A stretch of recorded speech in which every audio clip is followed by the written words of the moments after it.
Demikian firman Tuhan. Dan jika Kristus tidak dibangkitkan, maka sia-sialah kepercayaan kamu dan kamu masih hidup dalam dosamu. Silakan.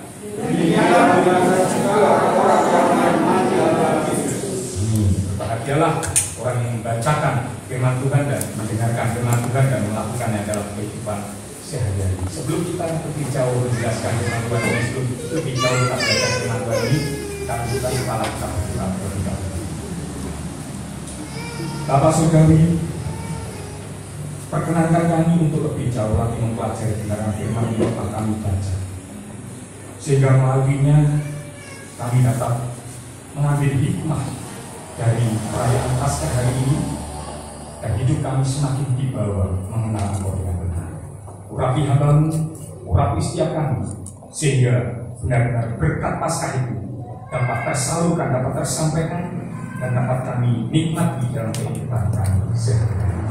Puji nama-Mu, Engkau selama-lamanya. Dalam nama Tuhan Yesus kami berdoa dan kami bersyukur yang siap diberkati iman Tuhan. Sama-sama katakan amin. Hari ini kita akan belajar tentang arti penting kebangkitan Yesus. Arti penting kebangkitan Yesus. Hari ini Paskah saya, itu tentang kebangkitan Yesus. Arti penting kebangkitan Yesus ini akan saya ambil dari 1 Korintus 15 ayat 17-18 ini secara antonim.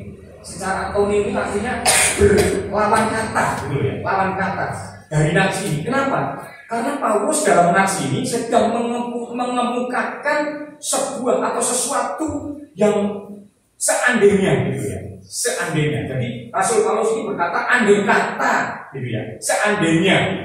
Maka ya, kalau saudara melihat ayat yang ke-20 dari 1 Korintus 15 ini, tetapi yang benar ialah bahwa Kristus telah dibangkitkan. Gitu ya. Jadi Paulus sedang mengungkapkan sesuatu atau tentang kebangkitan Yesus itu dengan kata seandainya.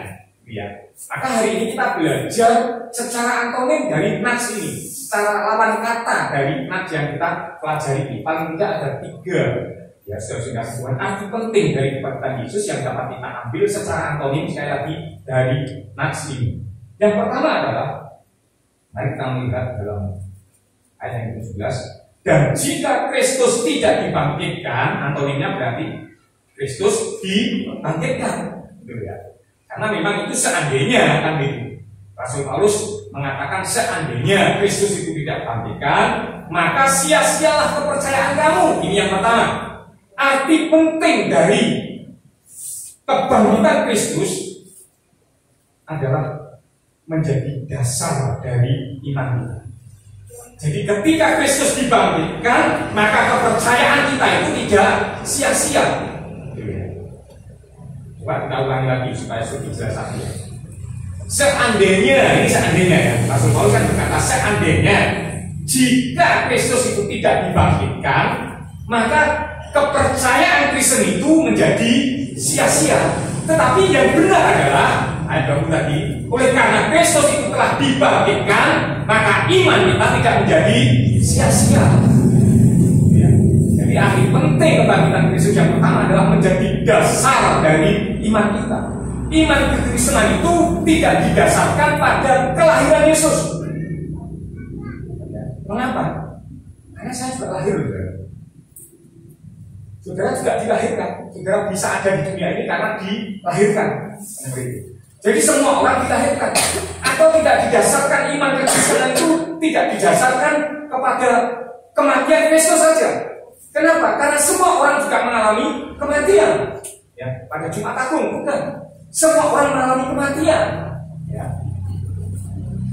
Iman kekristenan itu diletakkan atas dasar kebangkitan Kristus. Kenapa? Karena tidak seorang pun yang dibangkitkan dan memiliki hidup kekal selama-lamanya.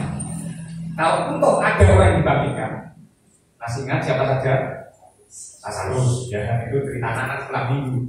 Ya, Lazarus itu dibangkitkan, tetapi toh pada akhirnya mati lagi. Ya, kemudian siapa lagi? Anak Yairus. Ya, itu baru meninggal itu. Kemudian terus Yesus datang membangkitkan. Anak janda di Nain, masih ingat? dan dibawa ke kuburan. Tiba-tiba ketemu Yesus, dibangkitkan oleh Yesus. Toh mereka semua mati, bahkan dalam zaman rasul-rasul setelah Yesus itu ada namanya Dorcas, dibangkitkan oleh Petrus juga, bangkit dari antara orang mati. Mereka bangkit, bahkan mungkin di era modern ini juga ada orang-orang seperti itu, bangkit dari antara orang mati. Tetapi toh mereka pada akhirnya mati lagi. Hanya Yesus satu-satunya yang mengalami kematian, kemudian bangkit dan hidup kekal. Hidup selama-lamanya. Itulah sebabnya dalam Wahyu 1 ayat 18, Yesus itu memperkenalkan dirinya pada Yohanes di Pulau Patmos sebagai akulah yang telah hidup. Dalam bahasa Indonesia masa kini, yang hidup itu akulah yang telah hidup. Aku memang pernah mati. Ya, bahkan dalam terjemahan sederhana Indonesia dikatakan akulah sumber kehidupan. Luar biasa. Jadi di atas dasar inilah iman kekristenan itu diletakkan. Maka ketika Yesus dibangkitkan, iman Kristen kita itu tidak pernah sia-sia. Jadi kepercayaan saudara dan saya tidak sia-sia. Kenapa? Karena Yesus telah dibangkitkan. Sudah dikasih Tuhan? Nah, bukan hanya itu saja. Dalam Wahyu 1 ayat 18 itu, sudah dikasih Tuhan, aku telah mati, namun lihatlah. Ya. Lihatlah itu berarti ketahuilah. Dan Yesus membuktikan bahwa dia hidup, dia bangkit selama berapa hari? Halo? Berapa hari? Yesus membuktikan bahwa dia bangkit berapa hari? 40 hari. Dia bersama-sama dengan murid-muridnya, ya, membuktikan bahwa dia bangkit, dia hidup. Dan setelah itu dia naik ke surga. Jadi dibuktikan, maka dia berkata, lihatlah, ya, aku hidup sampai selama-lamanya, dan aku memegang segala kunci maut dan kerajaan maut. Itulah sebabnya orang yang percaya pada Yesus itu tidak akan mengalami maut. Kita melihat nanti bahwa kenapa Yesus memegang kunci kerajaan maut, kunci maut itu untuk mencegah orang-orang masuk ke dalam. Jadi kunci itu dibawa untuk mencegah supaya orang-orang itu tidak masuk di dalam maut. Orang-orang yang percaya, sekali lagi apalagi orang-orang yang percaya itu tidak akan mengalami maut. Mari kita melihat ayatnya di dalam Matius 16 ayat 18. Dasar pengakuan, dasar kepercayaan, dasar iman kepada Kristus Yesus ini, Matius 16 ayat 18.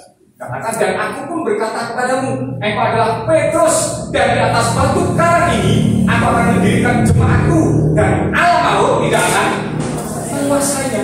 Jadi alam maut tidak menguasai orang-orang yang mengaku Yesus adalah Mesias. Orang-orang yang percaya Yesus adalah Mesias itu tidak akan mengalami maut, tidak akan dikuasai oleh maut. Bahkan menariknya ayat 19 dikatakan, ayat 19 silakan, kepadamu akan diberikan apa?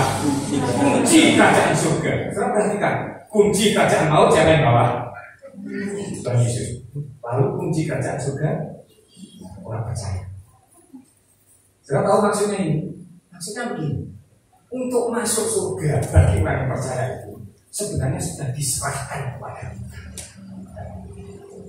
Kita mau masuk surga atau mau masuk neraka itu pilihan kita. Kenapa? Kunci itu sudah diberikan pada kita. Tetapi ironisnya, sudah dikasih Tuhan, ada begitu banyak orang Kristen yang tidak bisa masuk surga, justru ya, tidak bisa masuk surga, malah ya, menghalang-halangi orang yang mau masuk surga.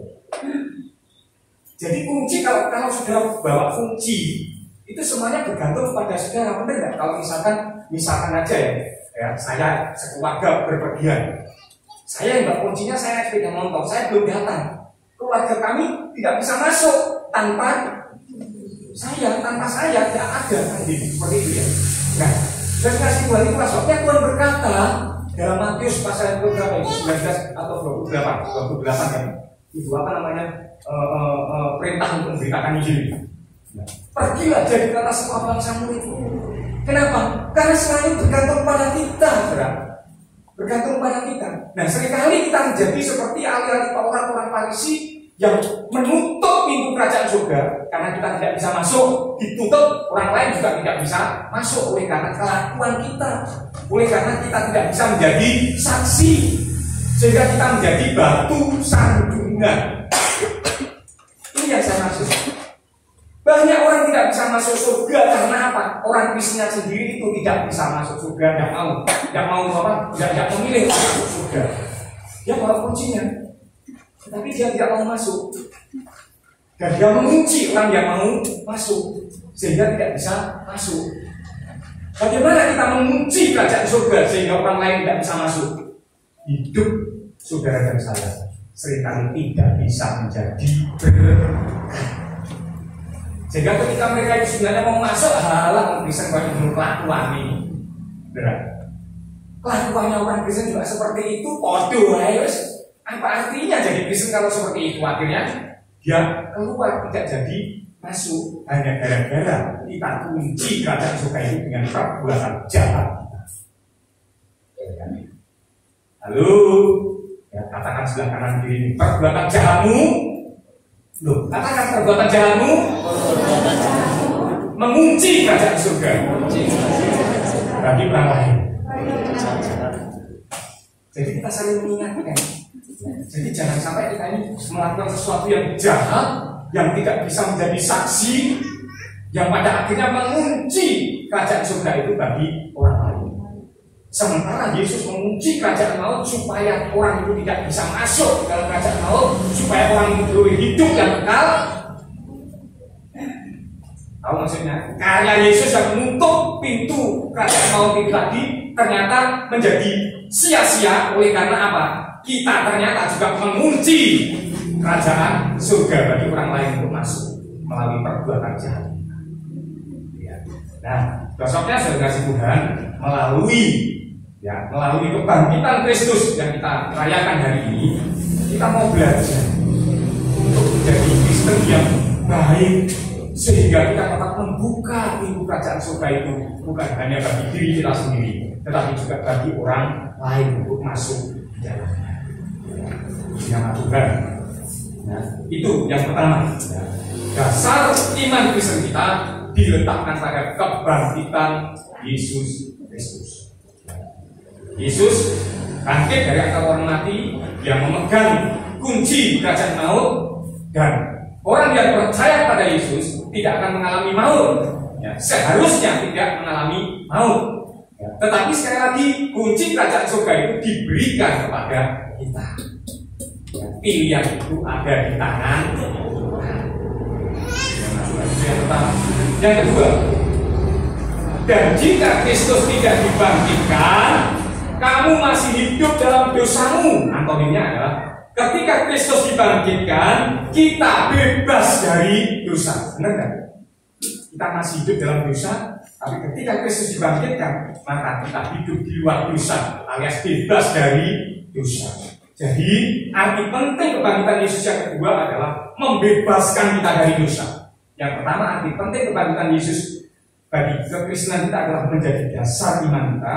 Yang kedua, membebaskan kita dari dosa. Nah, saudara kasih Tuhan, kita tidak mungkin bebas dari dosa tanpa mengalami kematian daging dan kebangkitan roh. Ya, Roma 6 ayat 9. Roma 6 ayat 9. Karena kita tahu bahwa Kristus sesudah dia bangkit dari antara orang mati, tidak mati lagi. Maut tidak berkuasa lagi atas dia.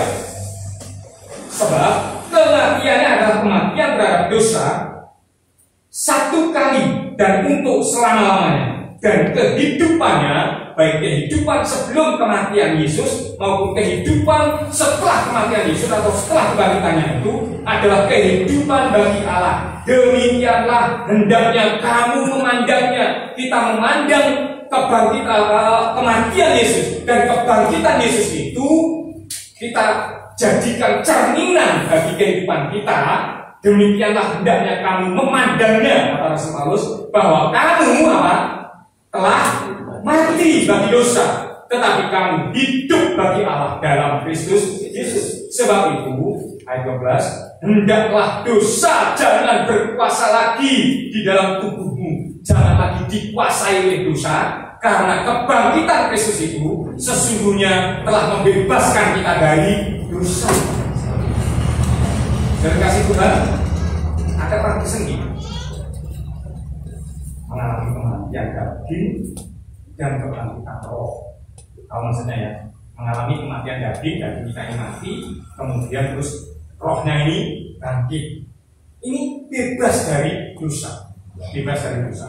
Orang Kristen yang ideal, orang Kristen yang sejati itu mengalami cerminan ini, sehingga Rasul Paulus berkata demikianlah hendaknya kamu memandangnya. Memandang apa itu? Memandang kematian Yesus dan kebangkitan Yesus itu kita terapkan dalam kehidupan kita secara rohani, bahwa kita ini mati kedagingan kita dan kita bangkit secara roh, hidup untuk Tuhan. Kan seperti itu saya. Kita ini hidup untuk Tuhan. Jadi sudah dagingnya ini sudah mati, kita hidup untuk Tuhan. Ini Kristen yang sejati. Tetapi maaf, ada orang Kristen yang katanya itu sudah mati dagingnya, tetapi rohnya tidak hidup. Maka Kristen yang demikian ini kita namakan sebagai bangkai. Tahu bangkai?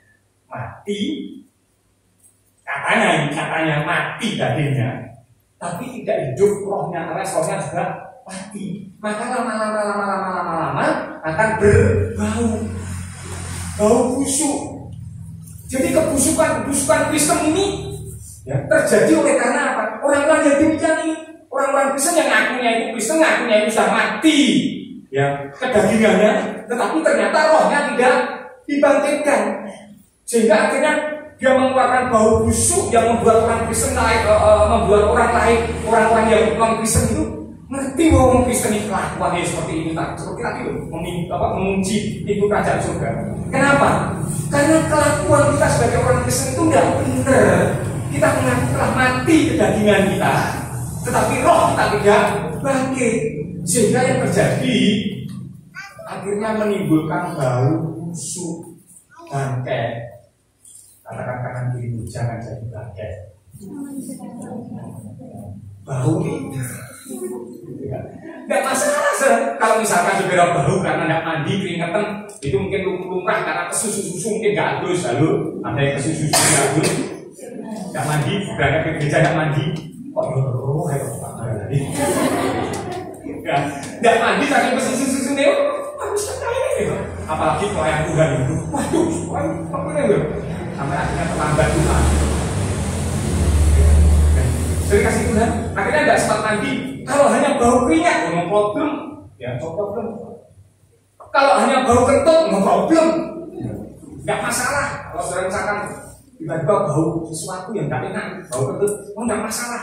Tapi kalau bau bangkai, kita pasti nggak enak. Karena apa? Kalau baunya kentut itu bisa hilang, tapi kalau bau bangkai itu, waduh, rasanya itu. Ya, saya pernah mencium bau bangkai ketika saya melayat kuburan. Waduh, rasanya 2 kali saya alami, langsung menjauh, mau muntah-muntah dan sebagainya. Dan banyak orang Kristen yang membuat orang lain itu muntah karena kelakuan. Mohon maaf, ini agak keras ya, teman-teman, agak keras. Kenapa? Karena kita mengaku telah mati kedagingan kita, tetapi kita tidak berusaha untuk menghidupkan roh kita. Menghidupkan roh kita. Maka kita tidak bisa bebas dari dosa, kita tetap dikuasai oleh dosa. Terima kasih Tuhan. Itu yang kedua. Arti penting kebangkitan Yesus membebaskan kita dari dosa. Itu sebabnya jangan pernah kita, sudah dikasih Tuhan, memandang atau jangan pernah kita ini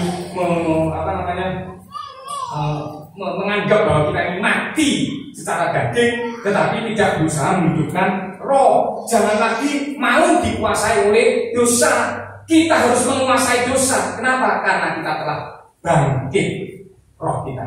Kita telah mati bagi dosa dan kita bangkit hidup bagi Allah. Demikianlah kamu harus memandang dengan baik. Nah, Kisah Para Rasul pasal 13 masih bagian yang kedua. Tetapi Yesus yang dibangkitkan Allah tidak demikian. Jadi pembebasan dosa tadi yang pertama, pembebasan dosa kita dapat dibebaskan dari dosa itu apabila kita mati ya, dan hidup bagi Tuhan. Mati secara daging dan hidup secara roh bagi Tuhan. Itu kita bebas dari dosa. Kemudian ada lagi ya. Tetapi Yesus yang dibangkitkan Allah tidak demikian. Tidak demikian itu artinya kalau saudara melihat ayat sebelumnya, Daud ini dia berbuat bahwa orang kudusmu itu tidak akan melihat kebinasaan ya. Jadi Daud ini sedang bernubuat mengenai datangnya Yesus, datangnya Mesias ini yang tidak akan melihat kebinasaan.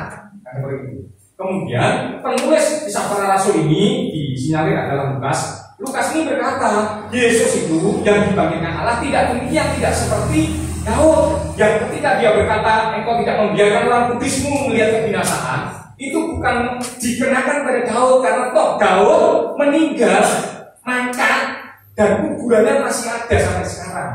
Gitu ya. Jadi Daud sebagai orang yang sebagai nabi, ya dia juga dikatakan sebagai nabi juga bernubuat tentang adanya Mesias, yaitu Yesus. Yesus yang dibangkitkan Allah itu tidak terus tinggal di dalam kubur, maksudnya seperti itu ya. Tidak demikian. Jadi ketahuilah saudara-saudara, oleh karena dialah ayat 26, oleh karena dialah dia yang telah mati dan bangkit untuk hidup selama-lamanya tadi, maka diberitakan kepada kamu pengampunan dosa. Berita tentang pengampunan dosa itu, saudara-saudara yang dikasih Tuhan, terlahir dari kematian dan kebangkitan Yesus. Jadi berita pengampunan dosa itu terlahir dari kematian dan kebangkitan Yesus. Kalau hanya Yesus mati tidak bangkit, maka kita tidak akan diampuni. Jadi karena Yesus mati dan bangkit, maka kita diampuni. Jadi pengampunan dosa itu terlahir dari kebangkitan, dari kematian dan kebangkitan Yesus. Ya. Saudara kasih Tuhan, sehingga orang yang percaya itu beroleh pembebasan dari segala dosa. Ya, kalau kita melihat lagi, dan di dalam dialah ayat 29 atau 39. Setiap orang yang percaya memperoleh pembebasan dari segala dosa. Itu sebabnya kebangkitan Yesus, arti penting kebangkitan Yesus bagi kita itu adalah membebaskan kita dari dosa. Jadi yang pertama tadi, arti penting kebangkitan Yesus berdasarkan nafsu itu adalah kita meletakkan dasar iman kita itu di atas dasar kebangkitan Yesus. Itu yang pertama. Yang kedua, kita arti penting kebangkitan Yesus itu kita dibebaskan atau membebaskan kita dari segala dosa kita. Jadi kalau ada orang Kristen yang masih dikuasai oleh dosa, itu berarti belum mengalami kebangkitan Yesus. Nah, yang ketiga, yang terakhir, arti penting dari kebangkitan Yesus adalah menyelamatkan kita. Ayat yang ke-15 ada ke-18. Dan jika Kristus tidak dibangkitkan, maka binasa juga orang-orang yang mati dalam Kristus. Ayat 18 ya. Binasa juga orang-orang yang mati dalam Kristus. Antonimnya, karena Kristus dibangkitkan, maka orang yang mati dalam Kristus diselamatkan. Saya kira seperti itu. Antonimnya, secara antonim, lawan katanya ya. Diselamatkan. Jadi arti penting kematian dan kebangkitan Yesus yang ketiga adalah menyelamatkan kita. Keselamatan kita itu dimulai dari kelahiran baru. Yohanes 3 ayat yang ketiga berkata, orang yang tidak dilahirkan kembali, Yesus berkata, dia tidak bisa melihat kerajaan Allah. Dimulai dari lahir baru. Dimulai dari lahir baru. Nah, lahir baru kita ya, itu bukan hanya karena baptisan. Ada begitu banyak orang yang telah dibaptis ternyata tidak lahir baru. Ya. Ada begitu banyak orang yang telah dibaptis ternyata tidak lahir baru. Itu sebabnya bagi kita rekan-rekan, saudara-saudara yang ingin dibaptis, pastikan bahwa engkau rindu lahir baru. Karena apabila engkau dibaptis, apabila saudara-saudara dibaptis tanpa lahir baru, ya, itu percuma seperti tadi, mati tanpa bangkit, akhirnya menjadi bangkai tadi. Ya, itu menjadi bangkai. Nah, kasih Tuhan. Nah, bukan hanya karena baptisan, karena telah ternyata baptisan itu tidak melahirkan baru seseorang. Ada banyak orang yang telah dibaptis ternyata juga tidak lahir baru. Maka ada cara lain untuk kita dilahirkan baru, yaitu oleh kebangkitan Yesus. Dalam 1 Petrus pasal yang ke-1 ayat yang ke-3, silahkan dibaca bersama-sama. 1 Petrus pasal yang ke-1 ayat yang ke-3. Baca bersama-sama. 1, 2, 3. Terpujilah Allah dan Bapa Tuhan kita Yesus Kristus, yang karena rahmat-Nya yang besar telah membangkitkan kembali oleh Tuhan Yesus Kristus dari antara orang mati pada suatu hidup yang penuh pengharapan. Jelas saudara ya, bahwa lahir baru kita itu bukan hanya karena baptisan. Karena ternyata orang yang dibaptis banyak yang tidak lahir baru. Ya. Maka kebangkitan Yesus ya, itu melahirkan kita kembali menjadi ciptaan yang baru. Itu oleh kebangkitan Yesus. Jadi arti penting kebangkitan Yesus itu melahirkan kita kembali. Dan ketika kita dilahirkan kembali, firman Tuhan berkata dalam Yohanes 3:3 tadi, kita diselamatkan. Itu sebabnya ketika Paskah kita membawa telur. Saudara tahu maksudnya bawa telur ya, bawa Paskah yang bawa telur. Saudara harus tahu artinya telur itu apa. Telur itu mengalami dua kelahiran. Yang pertama adalah lahir ditelurkan oleh ayam. Yang kedua itu menetas dirami oleh ayam tadi. Tahu yang maksudnya ya? Nah, ketika kita ini belum percaya pada Yesus, ya kita belum lahir baru, maka yang terjadi kita ini seperti telur itu. Kita tidak bisa melihat keindahan surga, kita tidak bisa melihat keindahan hidup tinggal bersama dengan Tuhan, kita tidak bisa menikmati keindahan bagaimana kita beribadah, ya. Bagaimana kita menikmati hadirat Tuhan itu tidak bisa, sehingga kita masih masih gelap semua. Ya. Ketika induk yang berkata, nah, gunung kami itu luar biasa, apalagi di bawahnya itu ada Serak Kencong, di mana di Serak Kencong itu ada Pak Warsito, ada kebun teh yang luar biasa indah, sejuk dan sebagainya. Menipu gelap itu kok, karena masih di dalam cangkang. Nah, orang Kristen yang masih di dalam cangkang, sekalipun seorang hamba Tuhan itu menerangkan tentang keindahan surga, tentang kenyamanan dekat dengan Tuhan, ya, maka orang itu akan berkata, mosok seperti itu. Jadi dia tidak ngerti keindahan hadirat Tuhan, keindahan tinggal bersama-sama dengan Tuhan, menikmati kebaikan Tuhan. Lebih baik satu hari di rumah Tuhan, kata Daud berkata seperti itu. Itu tidak ngerti orang-orang yang Kristen yang masih di dalam cangkang. Itu sebabnya kita perlu dilahirkan kembali dalam pengertian menetas, dikerani. Lalu dikerani. Tetapi sayang, banyak orang Kristen yang tidak mau menetas, bahkan ketika dikerani. Kalau istilah dalam bahasa Jawa, telur itu namanya apa kalau tidak mau menetas? Kemelekeran. Oleh kanan kiri, jangan jadi telur kemelekeran. Tahu kemelekeran ya? Kalau orang-orang Batak tidak tahu kemelekeran, nggak mau dia nggak mau menetas. Akhirnya dia mati dalam cangkang itu. Ada begitu banyak orang Kristen yang seperti ini, lebih suka tidak di dalam cangkang kedagingannya, sehingga tidak bisa melihat keindahan surga, tidak bisa melihat keindahan Tuhan, tidak bisa melihat keindahan tinggal di dalam hadirat Tuhan. Sehingga akhirnya ya seperti itulah. Mau ibadah itu tidak alasan. Kenapa? Karena tidak bisa merasakan bagaimana indahnya ibadah itu. Mau berdoa ya rasa-rasa itu enggak jujur kan? Mau doa itu rasanya enak, sih mengalah dalam itu ada saja.